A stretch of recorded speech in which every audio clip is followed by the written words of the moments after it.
Voler dans un avion collé, ça vous paraît fou? Pourtant, c'est déjà le cas. L'A320 utilise encore 269 000 rivets pour tenir en l'air.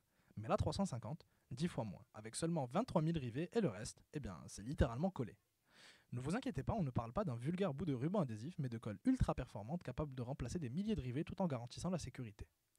Curieux de savoir comment? Attachez vos ceintures, on vous explique tout. L'adhésif permettant ces prouesses est le diglycidyl éther du bisphénol A ou plus simplement GEBA. Il s'agit d'une résine époxyde thermodurcissable utilisée pour coller les différentes sections de fuselage entre elles et à l'armature de l'avion. Mais comment cela fonctionne-t-il? Sous l'effet de la chaleur et en présence d'un durcisseur comme le diamine DDS, un processus de réticulation de la GEBA se met en place. Une fonction époxyde de la GEBA réagit avec une amine primaire du durcisseur, formant ainsi une amine secondaire puis tertiaire, qui créera ainsi un nœud de polymérisation trifonctionnelle liant trois chaînes polymères formant un réseau tridimensionnel solide. Notre colle est ainsi formée. Mais qu'est-ce qui fait que ça colle?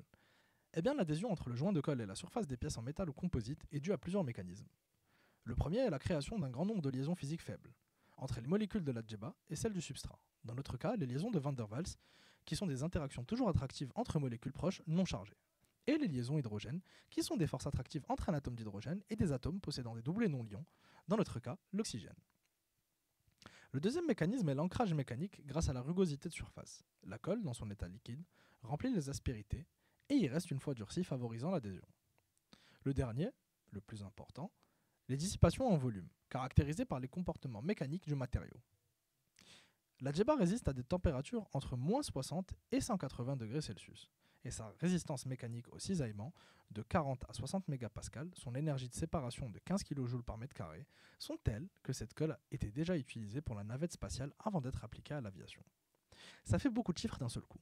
Et pour vous aider à vous représenter 15 kJ, c'est environ l'énergie nécessaire pour soulever une masse de 100 kg à une hauteur de 1,5 m contre la gravité terrestre.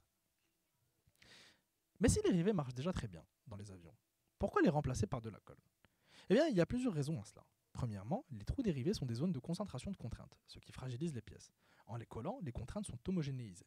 Pour cette raison, même si la résistance aux contraintes de la colle est inférieure à celle des rivets, elle peut résister à des forces bien plus importantes. D'autre part, la GEBA présente une meilleure résistance à la fatigue que les rivets, ce qui est particulièrement important considérant que les avions ne sont pas étrangers aux chocs et aux vibrations. De plus, le collage est un procédé peu invasif, sans perçage ni élévation de température, qui pourrait détériorer l'intégrité de certains éléments. Enfin, utiliser un adhésif peut avoir un effet bénéfique sur l'environnement. Cela permet d'alléger l'avion de 15% dans son ensemble, en plus d'améliorer l'aérodynamisme du fuselage. Ainsi, la consommation de carburant diminue, réduisant les émissions de CO2 d'environ 25%. Il faut malgré tout garder en tête que la fabrication de colle émet du CO2 et son caractère thermodurcissable fait qu'elle n'est pas recyclable. Avant de vous quitter, on pourrait se poser une dernière question. Est-il possible d'imaginer un avion entièrement collé? La loi impose pour les structures critiques de l'avion d'effectuer des tests pour prouver la sécurité de l'assemblage collé. Les structures où le collage doit encore se développer sont celles où seuls des contrôles non destructifs seraient économiquement viables. Or, par définition, un test d'adhésion non destructif, quantitatif, n'est pas possible.